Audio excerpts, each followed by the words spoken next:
Latarnia morska w Świnoujściu. Jest to najwyższa latarnia znajdująca się na polskim wybrzeżu i należy do jednej z najwyższych na świecie. Wysokość wieży wynosi 67 metrów. Z jej tarasu można podziwiać przepiękne widoki. Wejście do portu, a w szczególności falochron zachodni, na którym znajduje się stawa w kształcie wiatraka. Jest to symbol miasta, a także atrakcja turystyczna. Po wschodniej stronie podziwiać możemy najwyższe klify polskiego wybrzeża. Ich wysokość to nawet 33 metry. Oprócz tego możemy również zobaczyć oddalone o mniej więcej 13 km Międzyzdroje.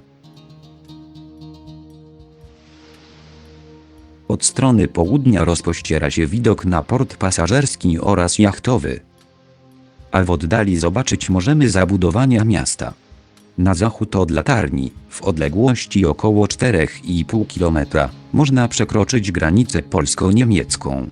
A 2 km dalej zaczynają się zabudowania niemieckich kurortów. Albeck, Heringsdorf i Banzin. Koszt biletu normalnego to około 9 zł, a biletu ulgowego zaczyna się od 5 zł. Latarnia morska Niechorze. Jej wieża wznosi się nad wysokim klifowym brzegiem.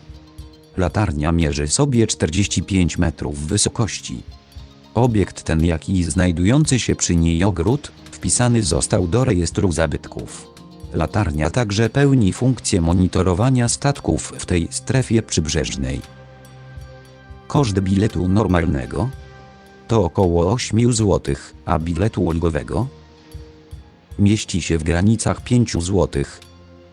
Z jej tarasu można podziwiać zapierający dech w piersiach, widok na Bałtyk, jak i panoramę wybrzeża Rawalskiego. Od strony wschodniej, kilometr w linii prostej od latarni, znajduje się potężne jezioro Liwiałużna. A w sąsiedztwie latarni mieści się park miniatur latarni morskich polskiego wybrzeża.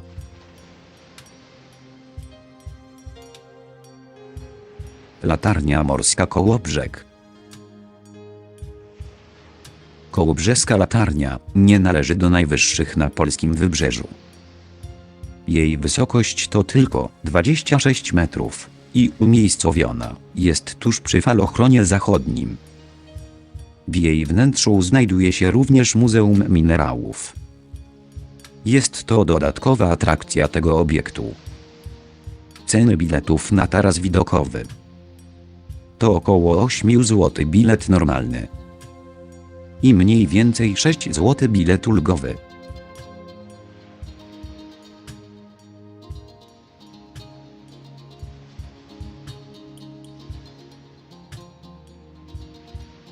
Z jej tarasu podziwiać możemy nasz piękny Bałtyk, port turystyczny oraz port towarowy. Od strony zachodniej rozciąga się widok na Zatokę Grzybowską. Za pomocą przyrządów optycznych możemy dostrzec falochron portu Dziwiżyno, oddalonego o 11,5 km.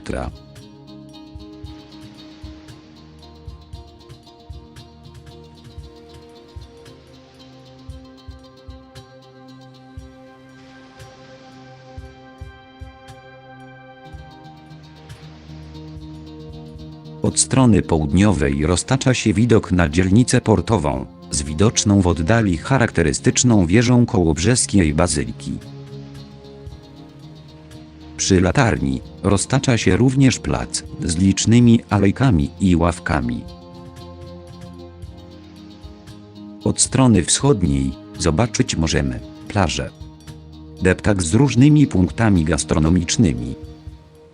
Nieco dalej znajduje się pomnik zaślubin z morzem. Oczywiście nie można pominąć także kołobrzeskiego mola. Gdy skierujemy wzrok na odległy pas wybrzeża, dostrzec można plażę oraz zabudowania odległego ustronia morskiego. Miejscowość w linii brzegowej znajduje się około 13 km od latarni. Do miejscowości tej można dotrzeć poruszając się plażą lub też prowadzącą wzdłuż brzegu ścieżką rowerową. Kolejną latarnią, znajdującą się na naszej liście, to latarnia morska w Gąskach. Miejscowość Gąski leży pomiędzy Ustroniem Morskim a Sarbinowem. Jest to powiat koszaliński. Latarnia ta także pełni funkcję monitorowania ruchu statków, tak samo jak latarnia morska w Niechorzu. Na terenie latarni znajdują się punkty gastronomiczne, punkty sprzedaży pamiątek, a także dom latarnika. Cały obiekt wpisany został do rejestru zabytków. Koszt biletów do zwiedzenia latarni to: bilet normalny około 8 zł, bilet ulgowy około 6 zł,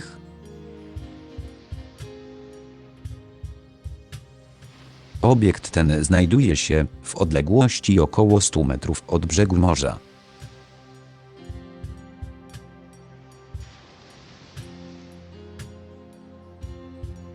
A jej wysokość wynosi około 50 metrów.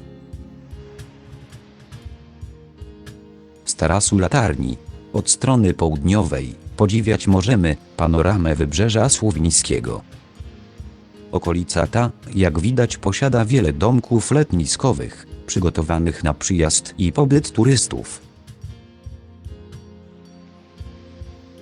Od strony zachodniej, za pomocą lornetki, zobaczyć możemy majaczącą w oddali kołobrzeską latarnię morską. Odległość dzielącą oba te obiekty, wzdłuż linii brzegowej, to 21 km. Kolejnym charakterystycznym punktem jest widoczna wieża kołobrzeskiej bazyliki. Odległość dzieląca oba te obiekty to około 20 km.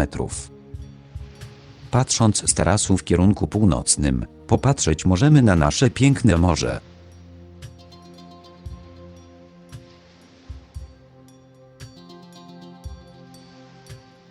Obiekt, który tu widzimy, to falochron i wrota sztormowe kanału jamańskiego.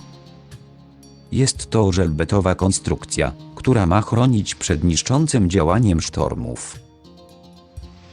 Prócz tego, zobaczyć również możemy zabudowania takich miejscowości jak Unieście, Mielno oraz Chłopy.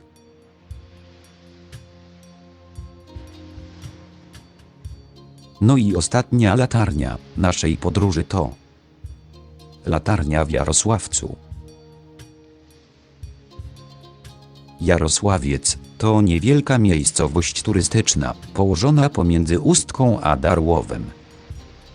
Znajduje się tu latarnia, która wyróżnia się od tych, które zwiedziliśmy, ponieważ stoi prawie o pół kilometra od brzegu morza. Wysokość wieży to 33 metry. Obiekt ten także monitoruje ruch statków i należy do projektu Helcom. W 1993 roku obiekt ten został wpisany do rejestru zabytków. Z tarasu podziwiać możemy, od strony zachodniej, za widocznym tutaj lasem jezioro Kopań oraz całą panoramę okolicy, wraz z zabudowaniami miejscowości Jarosławiec.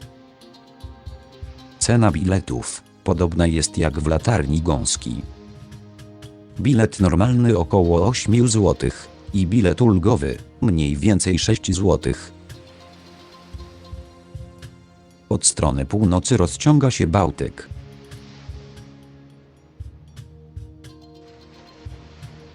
A obszar leśny, który tu widzimy, skrywa jeszcze jedną tajemnicę. W odległości około 4,5 km przy jeziorze Wicko mieści się centralny poligon sił powietrznych wraz z nieczynnym lotniskiem. Wstęp na ten teren jest zabroniony.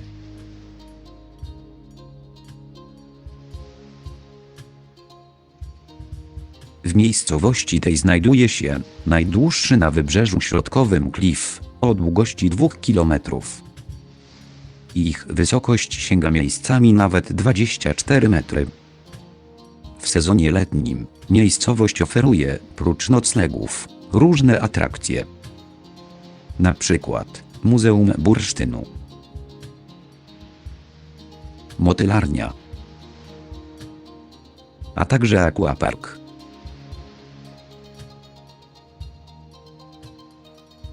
Jeżeli chcecie zobaczyć więcej, koniecznie musicie przyjechać na nasze polskie wybrzeże.